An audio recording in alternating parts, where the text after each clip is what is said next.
Profesorių, mokslų daktarą Rimantą Balsį.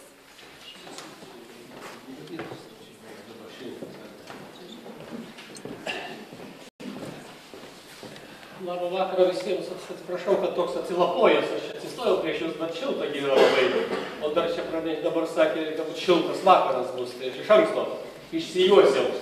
Ir vienas mano bičiulis italas, kai rašė kažkada man laišką, Rudeniop sako, dirbu apsijuosęs. Aš jam rašau, gal sakau, mes paprastai dirbam išsijuosę. Bet žinoma, jis lietuvių kalbos blonybių nesupranta. Prie reikalo. Apie šią knygą galima kalbėti labai įvairiais aspektais ir šito vakaro rėmuose visus aspektus apžvelgti matyti nėra įmanoma. Aš pradėčiau jos analizę iš esmės nuo raktinių žodžių, kurie yra ant šitos knygos viršelio. Yra pavadinime iš esmės raktiniai žodžiai. Žiūrėkite, daina, diena, tauta ir šventė. Ir tai nėra šiaip savo žodžiai, kurie tokioje plokštumoje mūsų akį tik tai užgauna. Jie yra gelminiai. Ir pats pavadinimas nepaprastai šiuo atveju atveria tuos dvasinius gelminius knygos sluoksnius. Juk pradėkime nuo žodžio daina, nuo jo reikšmės, nuo jo raiškos mūsų kalboje ir mūsų kultūroje. Juk daina tai yra ne tik tai atliekamas kūrinys, jeigu imsime kalbos duomenis, bet ir giesmė, ir šneka. Ir dainuoti, sako, ir ūžti, ir griausti, ir šlamėti, ir giedoti, ir čiulbėti, ir daugybė kitokių reikšmių, kurios yra sudėtos į šitą žodį. Visais atvejais tai yra gyvybės ženklas, bet koks. Nes dainuojantis žmogus yra gyvas žmogus. Kaip nors kitaip reiškintis kokį nors garsą, jis taip pat yra gyvas. Ir šitas dalykas seniai jau mūsų pastebėtas ir prisiminkime, kad ir pirmieji mūsų literatūros kūrėjai yra įvertinę dainos grožį, jo prasmę. Pradėkime nuo Donelaičio, kuris metuose ne kartą gėrisi lietuvininkų dainomis, sakydamas, kad moters su margoms dainavo pašakų dainą ten ir panašiai. Arba prisiminkime Vienažindį, kuris įpynė į savo eilėraštį, į dainos dainelės, jūs mano patieka, visi širdies jausmai, skausmai pas jumis palieka ir taip toliau. Arba patarlės, kurios rodo mūsų egzistencijos iš esmės būdą ir priežastį. Daina darbą nudirba, daina laimę saldina, arba daina darbą lengvina, daina dieną ilgina ir taip toliau. Arba Simą Daukantą, prisiminkim, kuris savo triūsuose, savo raštuose lygiai taip pat vertino tautos ir dainos tam tikrą vienybę, kaip dvasinį turtą, kuris perduodamas iš kartos į kartą. Dainė buvo vienutinis pragumas paduoti ateinančioms giminėms buvusias nelaimės ir linksmybės. Kitaip sakant, daina nėra apskritai koks nors vien pasilinksminimo arba užstalės koks nors reiškinys, kuris ten kartais taip svetimšalio yra nušviečiamas, kad ten ūbavo prisigėrė ar panašiai, bet yra dvasios turtas, kuris tokiu būdu ir kaupiamas ir perduodamas iš vienos kartos į kitą. Dabar, kai sudėliojame šitos raktinius žodžius, mano paminėtus tauta, šventė, daina, pabandykime dabar juos atskirti vieną nuo kito ir padėti juos atskirai. Ar gali egzistuoti tauta, bendruomenė be šventės, be ritualų, be apeigų? Manau, kad tokios bendruomenės nėra. Jeigu bendruomenė nebeatlieka ritualų, tai ir bendruomenės nebėra. Paprastai. Vadinasi, šventė.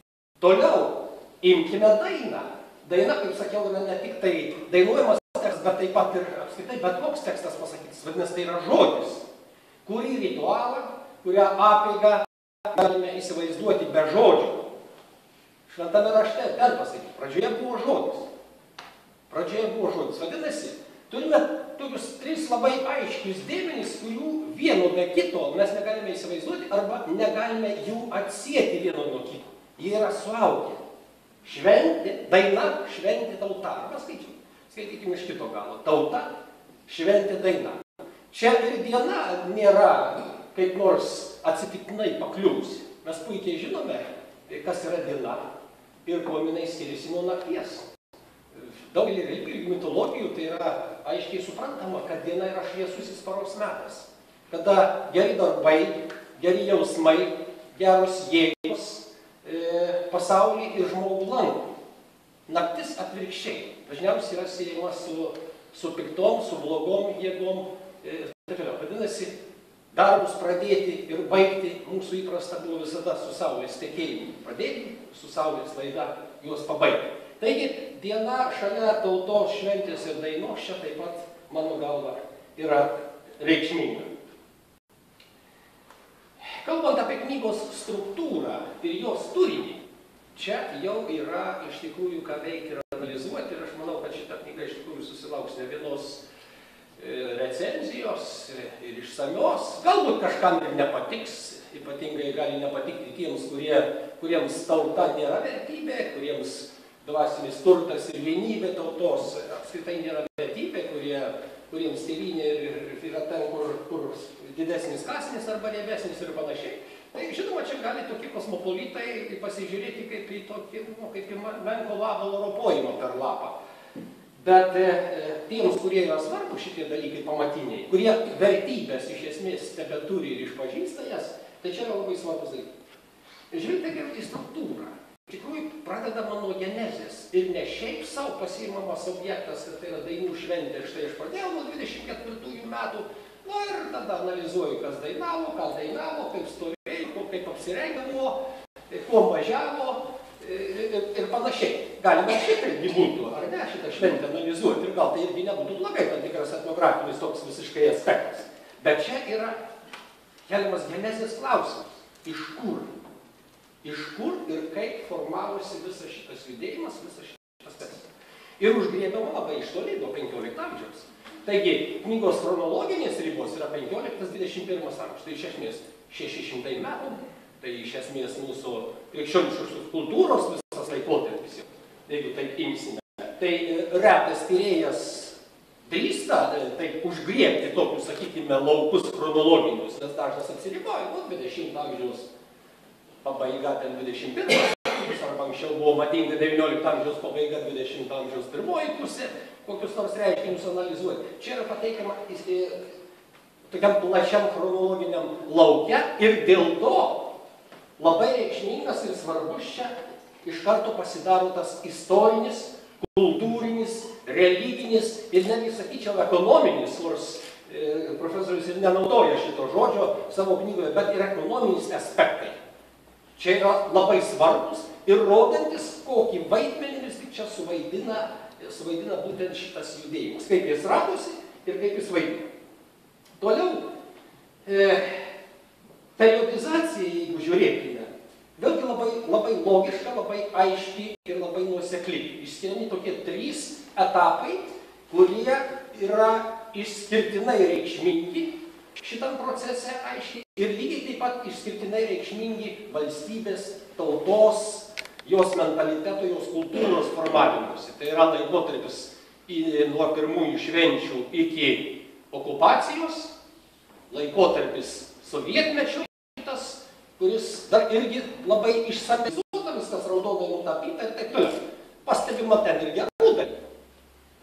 Nes vėlgi, dainų šventės buvo vienas iš tų įrankių, kuriais galėjome savo, na, sakykime taip, ir nepasitenkinimą tą priespaudą išreikšti. Juk į dainos teksto nepakeisi, bet širdį į dainą gali įdėti ir turinį kokį nori, simbolinės prasmes sudėlioti taip, kaip atrodo vadovai, kaip atrodo kolektyvui, kokių jie turi vertybių ir taip toliau.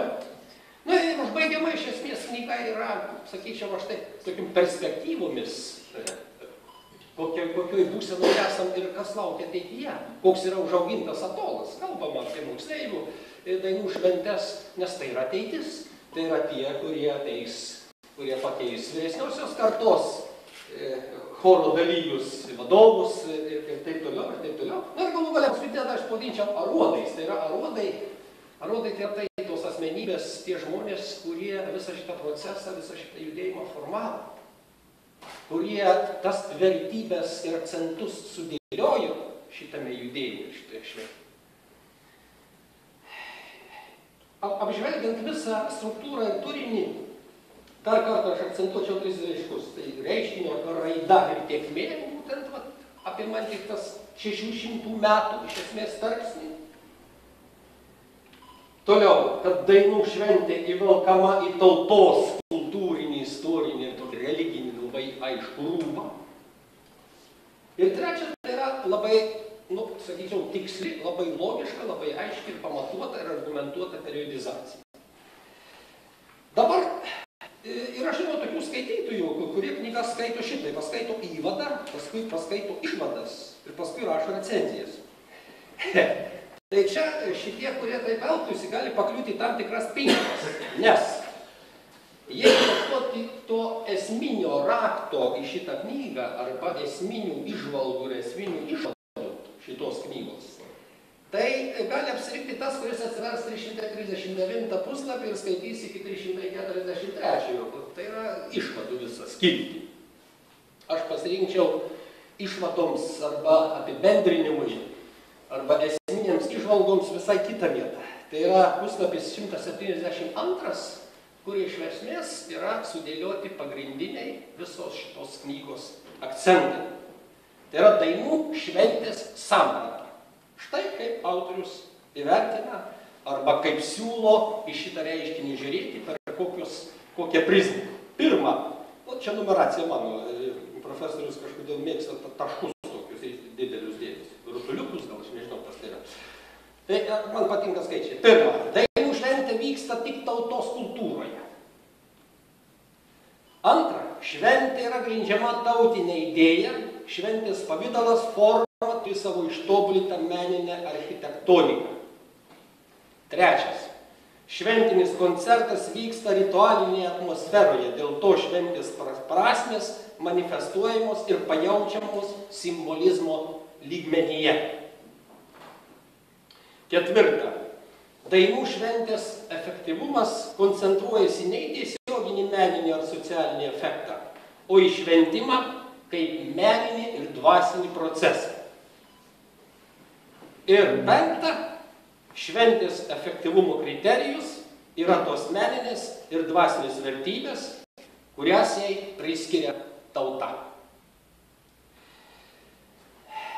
Pasidairius į kaimynus, kuriuos čia lyg ir su pavydu autorius pristato, sakydamas, kad Latviai štai šitą procesą nesigėja įvardinti, kad kaip etnojungiančiąją dalimi, estai kaip visuotinė bažnyčia.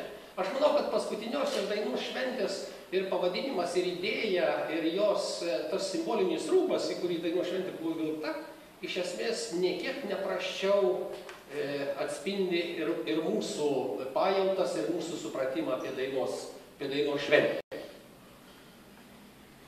Dėl to čia galėtume analizę matyt užbaigti, kad ir taip, prisiminus vieną Justino Marcinkevičiaus eilėraštį, labai trumpą, nes dainavimas, kaip sakiau, yra daugiaprasmis žodis, reiškiantis ir kalbėjimą, ir šaukimą, ir maldą, ir giesmę, ir taip toliau. Taigi, šitas eilėraštis, mano galva, šitoje vietoje labai tinka. Ašara Dievo aky, Lietuva, ką tu veiki, nieko tavęs neprašau, tik nenutildama šauk. Na ir toliau, žinoma, yra ta šauksmas, bet aš sustočiau ties šauksmu, nes šauksmas tai yra tas pats dainavimas. Taigi, giedok, verk, kalbėk, šlamėk, ūžk, tik nenutilk. Štai tokia būtų prasmė. Aš čia kreipiausi tą pačią Lietuvą. Sakydamas, kad kol jinai dainuos, tol jinai rodo savo dvasinę gyvastį. Dėkuoju širdingai autoriui.